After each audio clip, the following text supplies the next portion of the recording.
Chez les GG, nous pensons comme JMJ. Dire la vérité. La vérité, qu'elle plaise ou qu'elle blesse, est une pertinente attitude de sagesse. Le journalisme est la plus grande aventure humaine car il est mission, passion, vision, interrogation, immersion, quête de vérité et conquête d'objectivité. Écoutez les GG tous les matins sur Radio Espace en simultané sur Espace TV, Espace Région Bokeh, Labé, Zérékoré, Kindia sur 99.7, Cancan sur 99. Les grandes gueules sur Espace ou la messe des sans-voix. Et c'est le grand retour pour la deuxième partie de cette émission. L'équipe est là. Vous aussi, vous avez été nombreux et nombreuses à réagir à cette émission. C'est l'heure de vous en faire le relais. Et puis, on en parlait dès le début de cette émission. Après 30 jours de mouvement de remobilisation et de séduction des électeurs, la campagne pour la présidentielle gambienne prend fin ce jeudi 2 décembre à partir de 0h sur toute l'étendue du territoire. 6 candidats en lice. Cette élection pourrait donc ainsi être la première véritable élection libre et démocratique depuis près de 20 ans maintenant. Quelles sont les dernières actualités de ce processus-là ? Un de nos envoyés spéciaux depuis Banjul, Daouda Mohamed Kamara, prendra la parole dans un instant. Et puis, Abdoulaye Sow, l'indéboulonnable de la Fezabag. Ce monsieur, contre toute attente et même contre les dispositions des lois syndicales et décisions de justice, il a réussi ce 26 novembre dernier à se faire réélire à la tête de la Fédération syndicale des banques de Guinée. Alors que le syndicaliste savoure son sacre sur ceux qui n'en voulaient pas, certains de ses compagnons continuent de broyer du noir et jurent donc de mettre finalement les pendules à l'heure. Marie-Yvonne Koumbassa, elle est secrétaire générale de la Fédération syndicale de la Banque populaire maroco-guinéenne et par ailleurs secrétaire générale adjointe de la FESABAG. Elle, ce qu'elle pense, elle le dit. Vous allez le voir tout à l'heure. Elle est notre invitée, elle prendra la parole dans un instant. Mais avant, nous faisons lecture de vos messages. La régie, si vous êtes prêts, on y va à la lecture des messages de ceux qui nous écoutent et qui nous suivent depuis ce matin. Et puis, le tout premier, c'est Koulibaly le démocrate. Il nous dit, bonjour les GG, le chargé de logistique du parti pour l'ensemble des biens appartenant à RPG doit s'expliquer de l'argent qui était destiné au paiement de factures et autres dépenses du parti. Le gardien du temple nous doit des explications. Le gardien du temple. D'accord. On va avec Youssouf Mario Godze Camara. Il dit bonjour Tamba et à toute l'équipe des GG. Mais c'est de l'escroquerie de la part de DG. Et pourquoi pas réclamer le prix d'électricité devant le professeur Alpha Condé et c'est seulement maintenant que la facture tombe. C'est dommage. Est-ce qu'il y a un autre qui nous écrit? Aboubacar Sanoussi Camara est avec nous. Il dit bonjour les GG. Cette affaire d'électricité entre EDG et l'ancien parti au pouvoir dénote à combien de fois les ressources publiques étaient devenues un patrimoine privé pour certains caciques de l'ancien régime. Le RPG a été une catastrophe pour la Guinée, c'est ce que nous dit Aboubacar Sanoussi Camara. Atoulaye, c'est Ataoulaye Mobantiel qui nous écrit.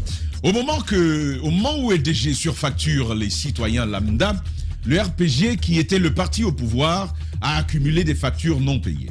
C'est une illustration parfaite de l'injustice sociale qui a gangréné la Guinée sous le règne de M. Alpha Condé. On a affaire. Est-ce qu'il y a un autre qui nous écrit? DTS nous écrit aussi. Il dit bonjour les GG, honnêtement, je suis entièrement d'accord avec Jacques Léoy. EDG a juste profité de la position de faiblesse du RPG. Pensez-vous que si réellement la situation n'avait pas changé, quelqu'un pouvait même parler de ça? C'est la question que nous pose DTS. Fatoumata Keita, bonjour. Ne faites pas procès à EDG sans faire l'analyse approfondie, sans faire d'analyse approfondie. EDG est une société étatique. Le directeur est nommé par le président qui était tout de même le tout-puissant du RPG. Donc, demander des factures au RPG serait perçu comme une opposition, sachant le passé que nous avions. Fatoumata Keita, merci d'avoir été avec nous. Ingénieur Moussa, lui c'est un ingénieur. Il dit bonjour les GG, si EDG s'attaque au RPG aujourd'hui, c'est pas étonnant, car c'est un membre du RPG qui a fait croire à la population que pendant le Covid-19, on ne paye pas le courant et maintenant, on se retrouve avec des factures allant de 5 à 10 millions par foyer. EDG qui serait donc en train de se rattraper. Et puis Noumou est avec nous ce matin aussi. Bonjour Noumou. Il nous dit bonjour les GG, même pas 3 mois que le RPG se retrouve avec des factures impayées. Espérons que les réclamations se limitent à EDG. Si par magie, la RTG réclame aussi des factures de publicité au RPG, imaginez là-bas le coût. D'accord, on aura compris. La RTG ne le fera pas. Mais bonjour les GG, c'est Souleymane Sintali qui nous écrit. Pourquoi cette société de DG a laissé cette facture s'accumuler jusqu'à atteindre cette somme?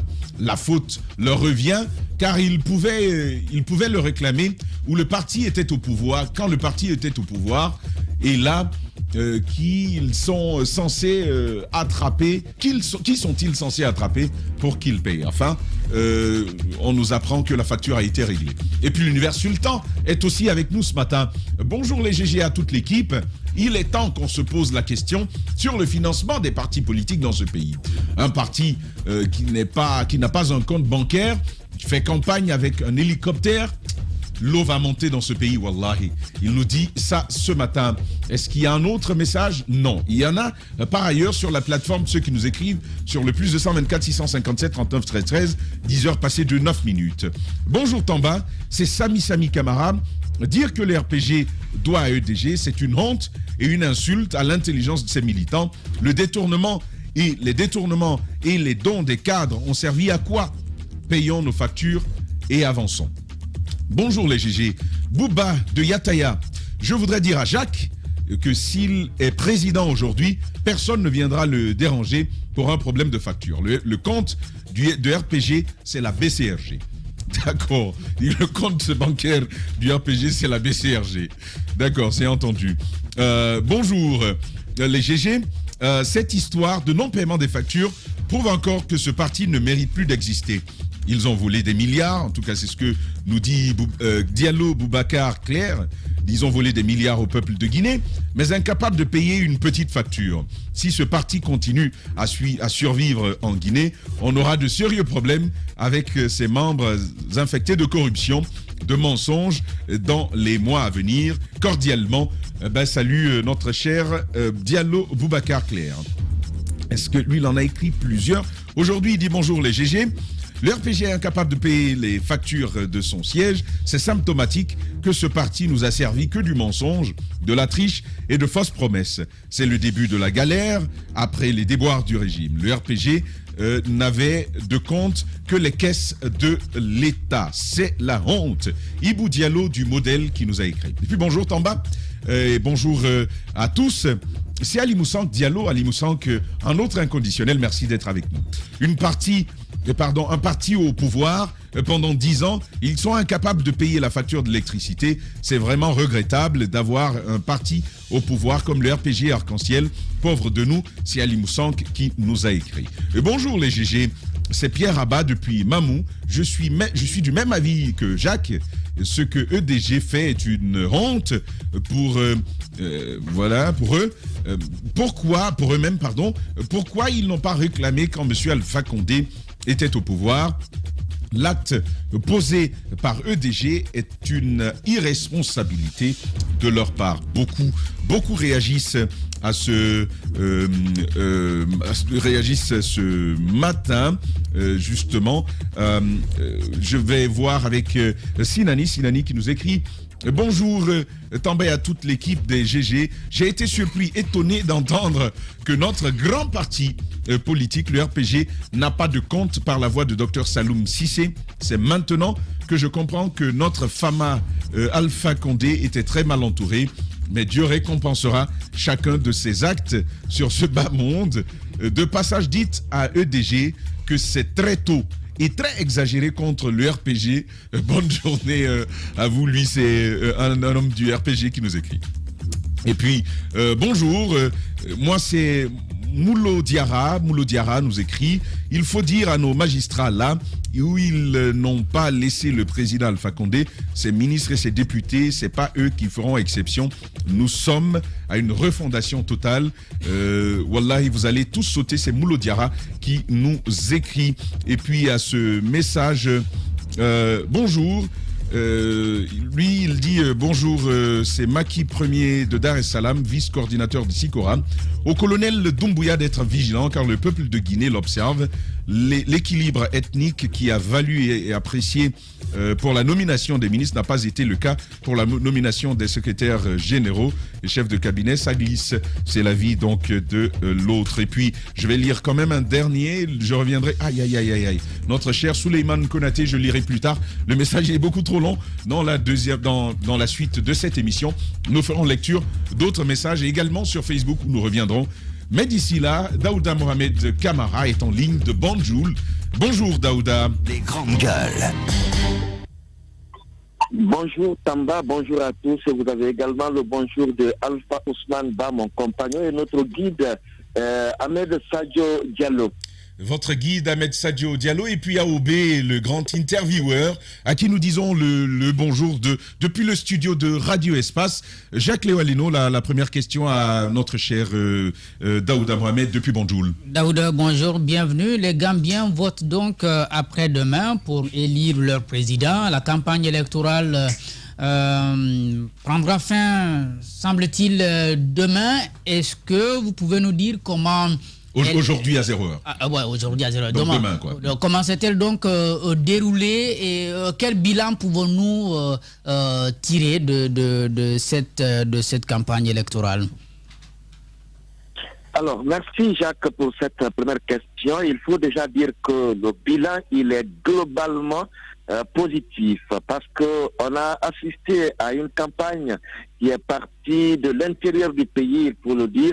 Et toutes les régions, toutes les provinces ont été sillonnées par les différents candidats, les 6 retenus bien sûr, pendant plus de 3 semaines. Et c'est cette dernière semaine qui a été consacrée à la capitale, qui est partie de Birkama, Serkunda jusqu'à Banjul. Mais globalement, il faut dire que la campagne s'est déroulée avec un caractère pacifique, sans aucun incident, en tout cas majeur, qui caractérise cette campagne. Et il faut préciser que c'est une campagne nocturne pour le cas spécifique de la Gambie. Les petits regroupements commencent à 14h, mais l'ambiance continue. Le leader se présente le plus souvent vers les 3h du matin à 4h du matin pour s'adresser à ses militants. Voyez un peu, imaginez un peu que cela se passe à Conakry. Bonjour les dégâts. 3h du matin. Bonjour les dégâts, Antoine Kourma, allez-y. Tu donnes ton avis, Daouda, sur la question. Pourquoi justement à ces heures aussi tardives? Est-ce parce que les Gambiens ne dorment pas? Ou est-ce parce que de ce côté, il n'y a pas de pause dans les campagnes électorales? Alors, comme vous savez déjà, à prendre la carte géographique de la Gambie, c'est un petit pays, même si je n'aime pas dire le petit pays, mais d'aucuns disent que c'est la langue du Sénégal. Alors, un pays qui n'a pas assez de routes, la seule principale route, le highway qui part de Brikama par exemple jusqu'à Banjul, et le commerce se tient aux abords de cette même route. Toutes les activités économiques se tiennent là. Et ils ont trouvé nécessaire de tenir la campagne après les activités économiques pour éviter que le pays ne soit dans un ralentissement des activités. Donc la campagne, quand elle se tient la nuit, il se trouve que tous les commerces sont fermés, toutes les activités commerciales sont fermées. Donc les activités de politique se tiennent sans dommage pour les commerçants. Donc une campagne nuitarde justement pour permettre aux populations de vaquer à leurs affaires, une belle innovation gambienne, mon cher Jacques Léo-Aleno. Un mot peut-être sur le climat qui prévaut à la veille du vote aujourd'hui à Banjul, mais également à l'intérieur du pays. Et puis un mot aussi sur ce système électoral particulier. Il n'y a pas de bulletins, des boules qu'on va... cette année, comment ces boules-là se présentent? Je me souviens en 2016, on avait, je crois, deux couleurs. Est-ce que cette année, c'est 6 couleurs pratiquement? Et quelles sont ces couleurs-là? Oui, effectivement, il y a 6 couleurs, mais pour l'instant, parce que même hier, on est entré en contact avec la Commission électorale indépendante pour avoir accès à ces boules, mais pas possible pour l'instant. En tout cas, il y a 6 couleurs qui représentent les 6 candidats. Alors, quand vous demandez sur l'atmosphère aujourd'hui, l'ambiance, tout est bon enfant. Et on a aujourd'hui quelques échantillonnages ou quelques opinions qui se dégagent autour de qui pourrait être éventuellement le prochain président de la Gambie. Et il y a un sondage d'opinion, un sondage dont les résultats ont été présentés il y a quelques 2 jours, qui donne aujourd'hui comme favori Adama Barrow, le président sortant, et qui est à coude à coude, il faut le préciser, avec Ousseini Dabo, qui est l'opposant historique. L'opposant historique qui a fait la prison, qui a été présenté devant la justice et aujourd'hui qui est, comme on le dirait du côté de la Guinée, la masse jaune, parce que c'est la couleur jaune qui est la couleur du parti UDP de Ousseini Dabo. C'est un parti aussi qui mobilise beaucoup. Donc, le coup à coup, c'est entre les 2 partis de NPP, de Adama Barrow, mais aussi de UDP. Et en 3e position, on apprend aussi cette montée fulgurante de Mama Kandé du Parti Congrès démocratique gambien. Mais Ousseini Dabo, on l'apprend, c'est un opposant historique, un peu comme Alpha Condé, mais qui a eu des pépins de santé. C'était une préoccupation de l'opinion gambienne. Qu'en est-il aujourd'hui? S'en est-il remis? Est-ce que c'est un débat qui est dépassé? Et puis, dans les discours, est-ce que vous avez pu relever des discours tels que ceux qu'on a pu avoir, Tortue, Cabri? Comment ça se passe dans les discours là-bas? Alors, pour la première question, Ousseini Dabo, il faut le préciser, il a 73 ans aujourd'hui.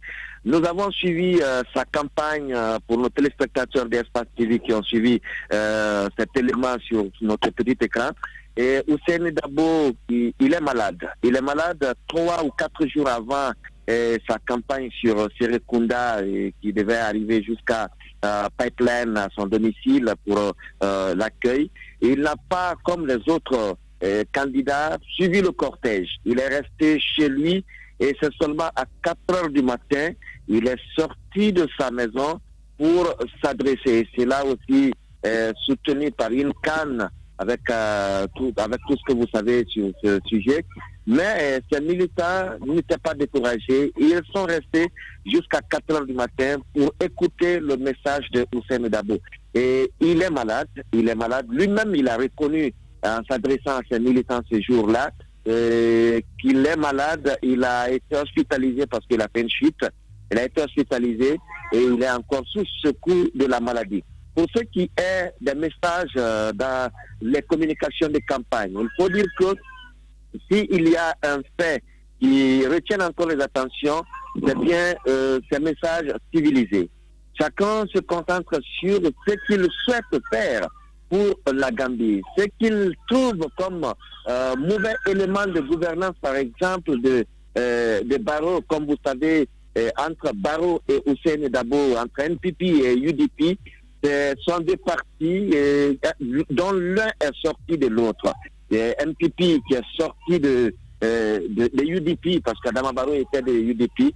Donc, les promesses non tenues de Barrow sont les messages ou les éléments de communication aujourd'hui des militants ou du leader de UDP qui veut aujourd'hui que la démocratie soit réelle en Gambie, qui veut aujourd'hui que l'économie soit forte en Gambie, qui veut aujourd'hui que la justice soit réelle en Gambie, qui veut aujourd'hui que tous les Gambiens se sentent chez eux et qu'il y ait l'égalité des chances dans l'accès à la richesse de la Gambie. Donc, c'est un peu les propos qui sont tenus. On a également écouté Issa Fall, qui est le candidat indépendant. On a écouté d'autres candidats qui, aujourd'hui, ne s'attaquent qu'au bilan des promesses non tenues de Barrow, mais pour des propos, des termes qui sont vraiment des termes respectueux, des termes civilisés, pas d'injures. Des termes civilisés, pas d'injures. Moi, il n'y a pas cette histoire d'ethnie, finalement, et c'est très bien. Ahmed Kouroumara. Justement, ça va être l'objet de ma question. Mon cher Daouda, qu'est-ce que tu retiens, justement, de cette campagne, justement, qui paraît être une campagne civilisée, basée sur des valeurs et sur des valeurs politiques, ou voire idéologiques, plutôt que ethniques. Et quelle est, je sais que comparaison n'est pas toujours raison, mais quelle est la différence que tu pourrais faire entre la campagne qui est menée actuellement en Gambie et qui est un pays qui naît à la démocratie, et la Guinée. Et puis alors un conseil de grand frère, fais attention aux Gambiennes et reviens-nous entiers, s'il te plaît. Alors, vous avez touché un terme, l'ethnie. L'ethnie, il faut pas. D'accord, Daouda Mohamed Kamara que nous avons perdu côté Gambie, c'est toi qui. Voilà, non, j'ai parlé de Gambienne et la Gambienne a coupé. Quand même, voilà. Quand même. Hein. Et voilà, on va poursuivre cette émission dans un instant. Dans un instant, justement, nous prendrons notre invité. C'est juste après cette virgule. Chez les GG, nous pensons comme JMJ. Dire la vérité. La vérité, qu'elle plaise ou qu'elle blesse, est une pertinente attitude de sagesse. Le journalisme est la plus grande aventure humaine car il est mission, passion, vision, interrogation, immersion, quête de vérité et conquête d'objectivité. Écoutez les GG tous les matins sur Radio Espace en simultané sur Espace TV, Espace Région Bokeh, Labé, Zérékoré, Kindia sur 99.7, Cancan sur 99. Les grandes gueules sur Espace ou la messe des sans-voix. Abdoulaye Sow serait-il devenu indéboulonnable à la Fezabague? En tout cas, on est tenté de le croire, parce que contre plusieurs dispositions des lois syndicales, mais aussi contre décisions de justice, il a réussi à se faire réélire à la tête de la structure syndicale. Il savoure son triomphe. Et ce matin, nous avons une dame, Marie-Yvonne Koumbassa, et justement de ceux qui ne partagent pas cette élection. Elle n'a pas sa langue dans la poche, elle est avec nous ce matin. Madame Koumbassa, bonjour. Bonjour. Merci de vous prêter à nos questions ce matin. On a généralement des sacs, pas des poches. Ce sont les hommes qui ont des poches. Quand vous mettez des jeans, il y a poche. On met rarement les jeans. On met les jupes, les pagnes. Et donc, Madame, moi, j'ai envie bien de savoir. Vous êtes de la Fezabague avec Abdoulaye Sow. Mais vous êtes de l'USTG d'Abdoulaye Kamara, même si vous avez gagné devant les tribunaux. Abdoulaye Sow est de son USTG. Comment ça se passe que vous soyez à la base d'une même structure syndicale, que vous soyez de deux centrales syndicales différentes? Bonjour d'abord, bonjour à tous ceux qui nous écoutent et qui nous regardent. Et à nos collègues du secteur financier, j'aimerais vraiment qu'ils écoutent ce que je vais dire aujourd'hui. Ok, collègues du secteur financier, des banques, allumez vos radios, mettez vos télévisions, suivez, parce que Dame Koumbassa a des choses à vous dire. Allez-y. Merci. Jacques, je suis à l'USTG. Moi, je refuse qu'on me dise que je suis à l'USTG d'Abdoulaye Kamara. Il n'y a qu'une seule USTG qui a été créée par feu Ibrahim Fofana et qui a laissé les camarades en place. On parle de deux USTG. So, Abdoulaye, qu'il m'écoute. Ben, il vous écoute. Hein. 2018, quand il y a eu augmentation de carburant, nous avons tenu une réunion pour dire que si l'État augmentait 11 centimes sur les 18 000, toutes les banques et assurances microfinances seront fermées. Fakasori, l'ancien Premier ministre, a augmenté le carburant. Sans appeler les syndicalistes, le patronat et le gouvernement. C'était unilatéral. C'était effectivement.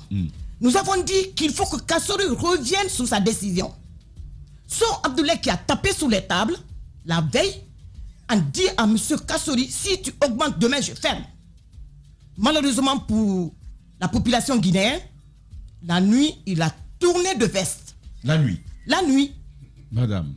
Oui, qu'il m'écoute. Il a tourné de veste. Parce qu'il avait eu Que s'est-il passé? Il a eu un plastique forêt sac noir. Les grands Il gars. le sait. Madame, vous avez vu ce plastique Il forêt l'a sac noir? eu à la Camayenne, la nuit. Je suis syndicaliste. Je suis censé le défendre. Les travailleurs. Madame, on va y les rester. travailleurs. On va y rester. Je vous dis qu'il a eu de l'argent. Je connais ça. Mais par qui? Par M. Kassori Fofana. Je Le nomme. Le premier ministre. Le premier ministre Kassori Fofana a fragilisé le mouvement syndical. Waouh. C'est l'arrivée de Kassori Fofana que le syndicat est tombé à terre.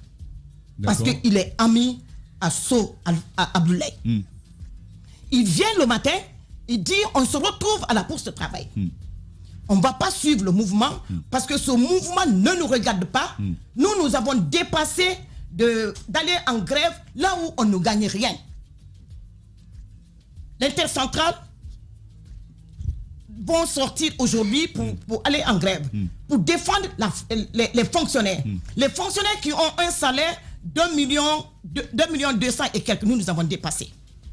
Je suis venu, j'ai dit, So Abdoulaye, si vous parlez aujourd'hui que nous sommes des banquiers, c'est grâce à ces fonctionnaires, c'est grâce à ces commerçants, c'est grâce à ces cireurs de chaussures que nous sommes banquiers. Qui n'est pas touché quand il y a l'augmentation de carburant? Tout le monde est touché. Si tu dis aujourd'hui que nous, on ne va pas accompagner l'intercentrale pour que le gouvernement revienne sur sa décision, je ne serai pas avec toi. Je vais suivre le mouvement déclenché par l'intercentrale Ce que vous dites là, Lumbemba Souma était encore vivant. Lumbemba Souma était là, on était tous ensemble à la bourse de travail. Si vous regardez dans vos archives... Quel poids avait-il de décider là c'est une décision au nom de la FESABAC, c'est pas au nom de l'USTG de l'époque. Au nom de la FESABAC. Ok, là je comprends. En ce moment, je n'étais pas encore à l'USTG. C'est ça la question finalement. Allez-y mon cher. Oui, mais moi je reviens sur... bonjour madame d'abord, très belle robe, bravo. Je reviens sur deux points qui vont peut-être pas vous faire plaisir, mais vous parlez de Kassori. Or Kassori était Premier ministre à l'époque. Je crois qu'il faut bien que chacun définisse ses rôles. Votre rôle à vous, en tant que syndicaliste, c'est de défendre les travailleurs et de faire en sorte que votre secteur soit profitable à l'ensemble du pays. Mais je pense aussi que le rôle d'un gouvernement, c'est justement d'affaiblir les syndicats. Donc vous attendez, laissez-moi finir. Son rôle, c'est d'éviter. Non, je finis. Que l'activité soit suspendue. Voilà, exactement. Voilà, donc, je préfère que ce soit non, disons les choses telles quelles. C'est d'éviter que son programme politique ou ses envies soient entravées par les syndicats, donc du coup de les affaiblir. Ça, c'est le rôle d'un gouvernement. Je suis désolé de vous dire, mais c'est comme ça. Alors, je suis d'autant plus étonné que vous n'ayez pas compris ce rôle. C'est-à-dire, vous faites preuve quand même de naïveté. Laissez-moi finir. Pas quand ça se passe je dans la voudrais corruption. finir. On parle de corruption, là. On parle de corruption. Justement, si vous me laissez finir, si vous me laissez finir, je vais y arriver. Merci. On va souffrir pour voilà, l'écouter. merci madame. C'est quand même incroyable que ce soit vous qui leur disiez cela. Merci. Oui, mais donc, pose ta question. Non, je vais finir mon cheminement. Après, allez, vas-y alors. alors. Donc, je suis très étonné que vous n'ayez pas compris ce rôle du gouvernement. Et en plus, vous nous parlez de corruption. Alors là où moi, je fais très attention avec vos affirmations, je pense que est-ce que vous avez la preuve absolue que le monsieur dont on parle aurait reçu Abdoulaye Sow aurait reçu ce forêt sac noir. Depuis que ce gouvernement est là, vous avez vu des preuves de corruption? Non, justement. Il n'y en a pas. Mais il y en a. Les gens sont corrompus. Je dis Kassori avait très mal fait.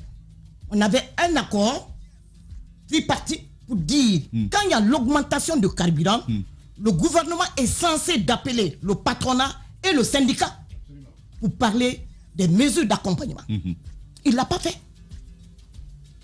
Il a pris ça par sa tête pour faire. S'il ne l'a pas fait, c'est peut-être parce qu'il vous sentait... S'il ne l'a pas fait... Il se sentait fort. Non, mais justement, c'est parce que vous étiez divisés.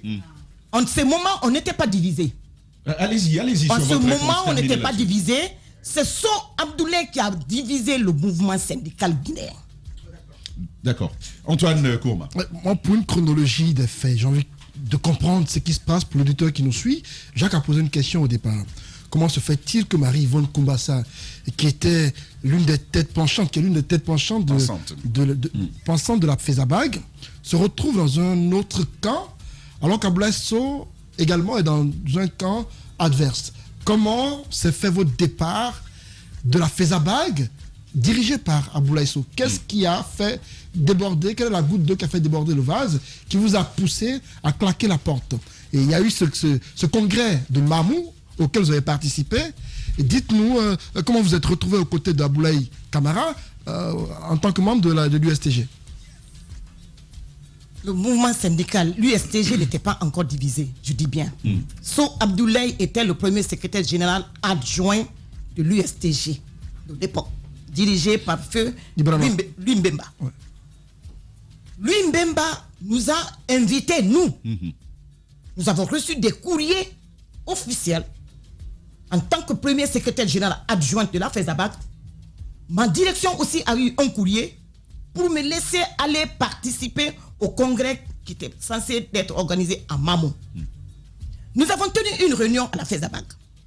Entre nous, le bureau exécutif, ils ont dit que cette année, c'était le tour de la FESABAG. Parce que ça se dit que l'USTG a été créé par la FESABAG et le SLEG. Et aujourd'hui, il y a plusieurs fédérations qui sont affiliées à cette centrale, qui est l'USTG. On ne parlera plus de dire que c'est seulement FESABAG et le SLEG qui doivent être secrétaire général. D'autres aussi peuvent compétir. Moi, j'ai dit non. Je ne suis pas d'accord qu'une fédération responsable, FESABAG, qui a mis l'USTG au monde, se dit aujourd'hui que c'est notre tour. C'est la démocratie. Dans les élections, il n'y a pas de tour. Si tu es valable, tu es capable, tu passes. Si tu n'es pas capable, celui qui n'a pas été à l'école, qui est passé, il passe. Et tu te rallies. Il a décidé ce jour que si il ne passe pas, il quitte l'USTG et pour créer une autre centrale. Abdoulaye Sow. Oui. D'accord. Il va créer une autre centrale. La commission a été mise sur place pour organiser, pour élaborer les statuts, pour créer une autre centrale. Parce qu'il était censé de ne pas passer. Ce jour-là, il a créé ce problème-là. Moi, j'ai dit, ok, général, moi, Marie-Yvonne Koumbassa, je suis de la FESABAG et je suis de l'USTG. Je ne laisserai pas mon enfant dans les mains d'un inconnu. Je resterai toujours dans l'USTG. Je ne quitterai pas. Si vous ne voulez pas participer au congrès, moi je vais participer au congrès. Parce que je suis l'USTG. À l'époque, il n'y avait pas de désaffiliation. Venons sur le cas de désaffiliation. Comment Sow Abdoulaye peut s'asseoir dans un bureau cadré avec son petit groupe, son clan, écrire un courrier à l'USTG pour désaffilier le secteur financier de l'USTG sans leur consentement? Comment ça se fait normalement? Il n'y a pas eu. Allez-y. Il n'y a pas eu d'assemblée générale pour demander l'avis. Il n'y a pas eu d'assemblée générale. Les travailleurs ne sont même pas informés qu'il y a eu désaffiliation de la FESABAG de l'USTG. Il l'a fait passer juste le jour de l'assemblée, le premier jour de la grève, de la grève déclenchée par l'intercentrale, pour dire que ils ne veulent pas qu'on passe, mais on va quitter. Parce qu'on ne peut pas rester dans une centrale qui défend les salaires de 100 000, d'1 million et 1,2 million. Est-ce que vous êtes d'accord? Les travailleurs ont répondu oui, nous sommes d'accord qu'ils étaient là. Sans comprendre le pourquoi il est en train de faire. C'était pour qu'il soit secrétaire général. Il n'a pas réussi. Il s'est servi de Souma. Aboubacar Souma. Aboubacar Souma. Il m'écoute. Il est passé par Aboubacar Souma. Aboubacar Souma a cru à Sow. M'a appelé chez lui. Il était avec mon ancien collègue qui est Sano Abdraman, parce qu'il a travaillé à la BPMG, pour avoir mon avis, pour les accompagner dans leur combat noble qu'ils faisaient à l'époque. De la PECUD. De la PECUD. Du FNDC à l'époque. Ben oui. Le FNDC n'était pas créé. Oui. Abdraman Sano, coordinateur du C'était FNDC. les forces sociales. Les forces sociales, oui. Il m'a appelé. Est-ce que tu peux accompagner Souma dans son combat? J'ai dit, oui, je peux l'accompagner. So est d'accord de l'accompagner. Je dis non, si So est avec vous, je ne vous accompagne pas. Parce qu'il va vous amener jusqu'au milieu et vous lâcher. Je me retire. J'ai attiré l'attention de Souma. Ses collègues étaient là. Il n'a pas cru. Sano, ce jour-là, lui a dit Souma, si tu n'as pas cette femme-là dans ton camp, So ne pourra pas. Je lui ai dit que Souma, So va t'amener à la banque centrale. Vous allez négocier. Tu vas sortir. Il va te bouffer. Tu n'auras pas un couplet. Et je pense ce qui s'est passé. Parce que je l'ai vu, So, qui est des secteurs financiers, prendre le dossier des enseignants pour aller négocier avec le gouvernement sans les enseignants. Ça, on n'a pas compris. Comment ça s'est passé finalement? Lui qui est du secteur financier, justement, qui gère la situation des enseignants. Pardon, il a fait au nom de l'USTG. Oui, mais c'est une centrale syndicale. Est-ce qu'il avait une procuration? Non, même il y a eu un congrès. Non, mais c'est le SLEG qui avait été convié. C'est le SLEG. Général Aboulay Souma était là, à Conakry. Il ne devait pas aller rencontrer l'autorité à l'absence de Souma. Pourquoi il l'a fait? Parce qu'il était prêt pour partir négocier, pour détruire le combat de Souma. Et il a réussi. Mais je vais dire à Souma. Comment Souma a pu se laisser piéger comme un enfant de la sorte? Je comprends pas. Souma ne s'est pas piégé. Souma s'est dit, si je m'accroche à une fédération si forte que la FESABAG, je sais qu'on va faire plier le gouvernement. Mais malheureusement, celui qui est à la tête de cette fédération, c'est une personne pourrie, corrompue. C'est vrai. D'accord. C'est vrai, je ne comprends pas parce que, excuse-moi, Mafoudia, nous avons fait une négociation en 2017. C'était le ministre Yula qui était premier ministre à l'époque. So Abdoulaye, les travailleurs, nous avons fait le tour de Conakry. Les travailleurs nous ont accompagnés en nous demandant de sortir avec 2 chiffres. Ce jour, soit 10 000, 11 000 ou plus. So, avec Louis Mbemba, était dans les couloirs de la primature pour essayer de faire le pré-négociation avant la négociation. Ça existe chez vous? Vous faites ça? De la pré-négociation So le fait. D'accord. Tous les patrons des banques et finances, ils n'ont qu'à m'écouter. Ils le savent qu'il le fait. Ils ne le font même pas confiance. Parce qu'il a fini de vendre les travailleurs.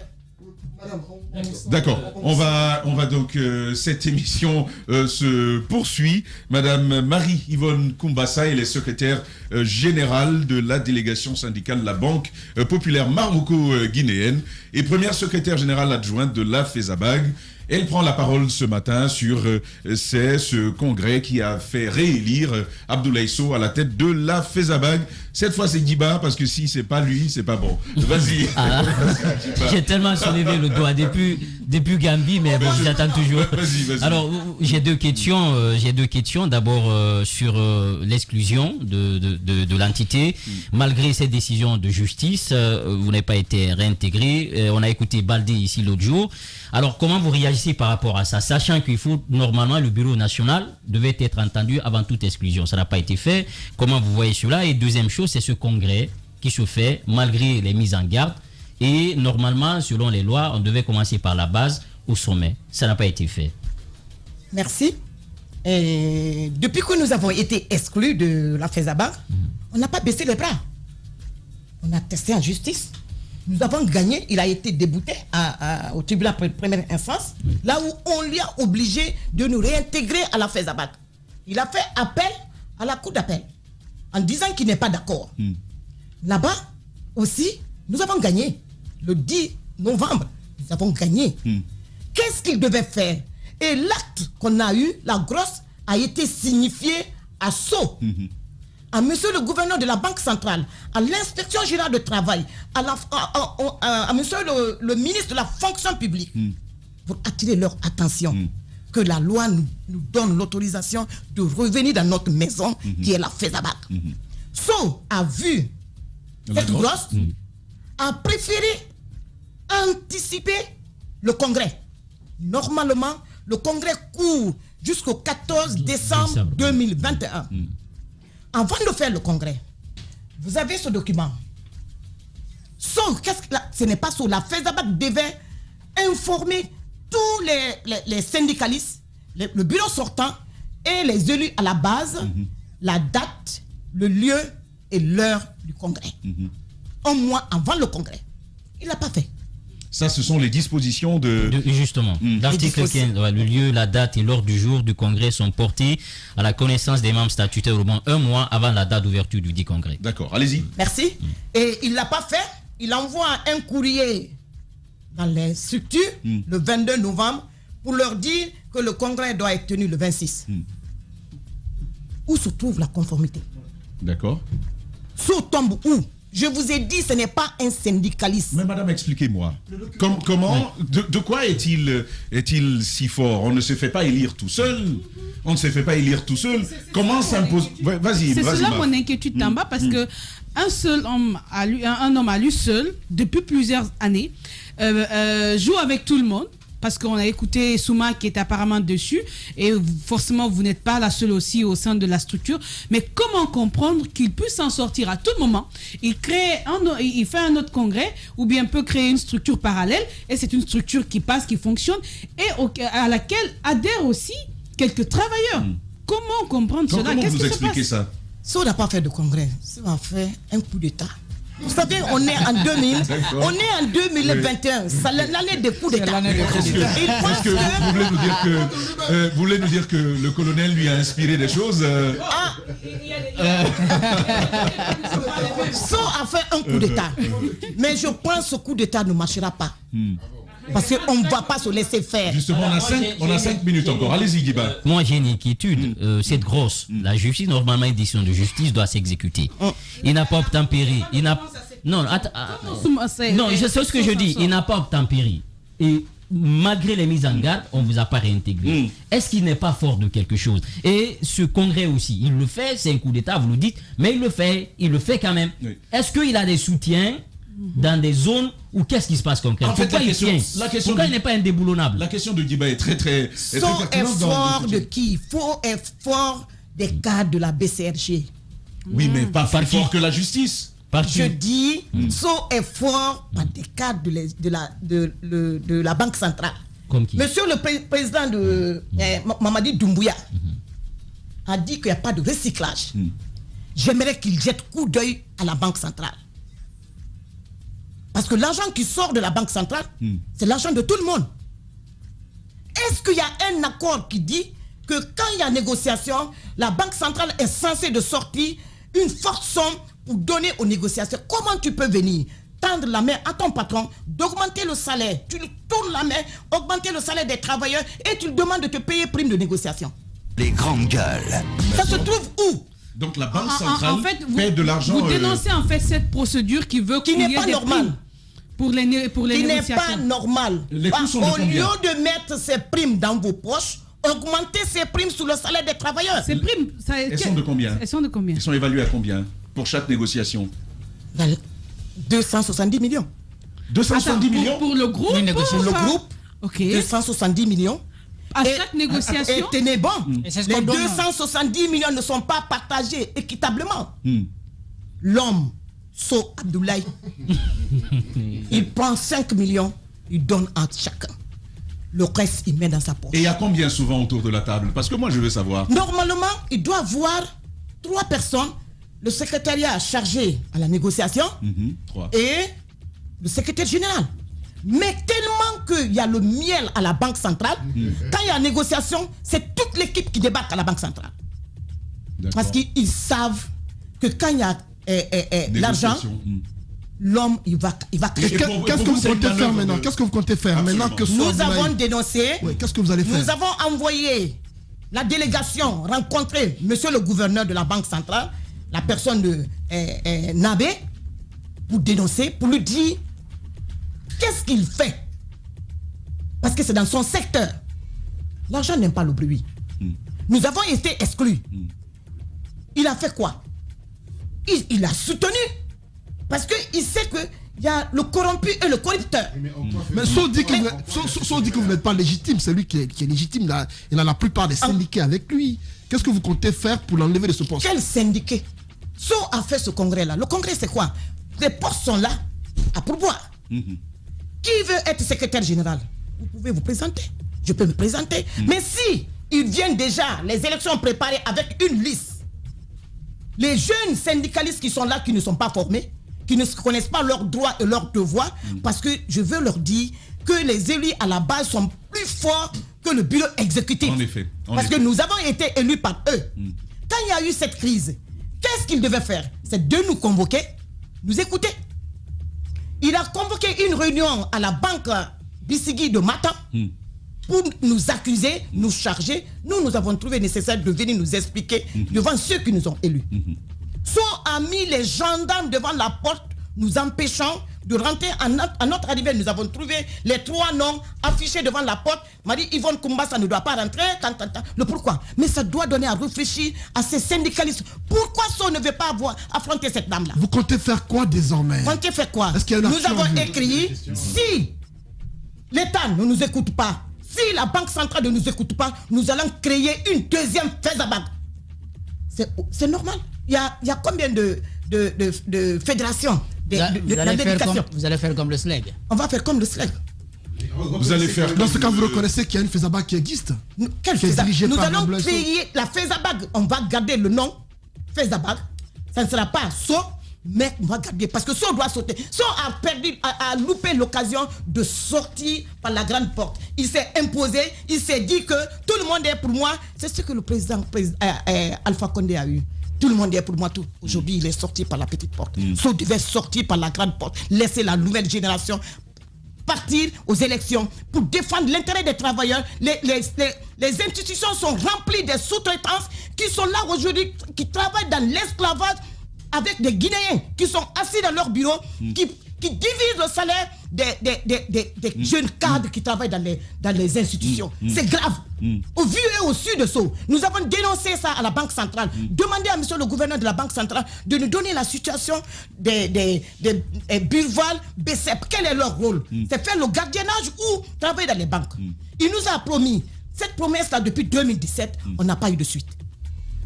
Est-ce que nous allons nous investir dans nos enfants, payer leur école, que ces enfants-là viennent être esclaves de leurs propres frères et sœurs, des Guinéens qui sont assis dans leur bureau, prendre 50% des salaires des jeunes qui travaillent dans les banques et quand ils ont des manquants, c'est eux qui remboursent, les patrons ne vont pas rembourser. Il faut que ça cesse. D'accord. Alors, non, Ahmed, si tu permets, je suis obligé de rendre l'antenne. Madame, un dernier... moi, je veux que vous nous répétiez le montant qu'il reçoit pendant les négociations. C'est 200 combien de millions, vous dites? Il reçoit 270 millions. 270 millions. Donc, on peut bien s'enrichir avec cette histoire. Je crois que c'est ça qui explique les mots de les patrons cotisent. Il y a 14 banques. Chaque année, chaque banque cotise 2500 €. Pour la FESABAG. D'accord, pour 14 banques. D'accord. Et qu'allez-vous faire de la procédure judiciaire? Parce qu'il y a quand même cette grosse de justice. Qu'est-ce que vous allez faire devant les tribunaux? Rien? Nous avons rencontré notre avocat. Nous allons porter plainte pour demander d'annuler le congrès. Ce congrès. D'accord. Madame Marie-Yvonne Kumbasa, Monsieur Abdoulaye Sow, vous le savez, je vous ai appelé plusieurs fois pour vous demander de prendre la parole chez nous. Vous n'avez pas voulu, mais si cette fois vous souhaitez prendre la parole, c'est une antenne qui vous est ouverte, même demain. Nous pouvons vous avoir, pourquoi pas, parce que ce sont de graves, mais de très très graves accusations qui sont portées à votre encontre. On espère justement que vous souhaiteriez, pour une fois, répondre des faits qui vous sont reprochés. Madame Kumbasa, merci d'être passée dans cette émission ce matin. Et voilà les gars, merci beaucoup d'avoir été des nôtres. Demain, dès 9h, ce sera un autre numéro des Grandes Gueules avec vous, aimables auditeurs et auditrices, téléspectateurs et téléspectatrices qui nous avez prêté votre compagnie depuis le début. Amadou Sow, merci à toi, c'est le FNDC de la maison. Et puis à la régie, c'est Vladimir Poutine, c'est le colosse d'espace. Lui, il nous a aidé côté régie télévisuelle. Mafata Sano, Mamoudou Condé sont ceux qui ont permis que vous nous entendiez. Restez avec nous, nos programmes continuent dans un instant, ce sera un autre. Et restez parce que après tout, il n'y a pas mieux ailleurs.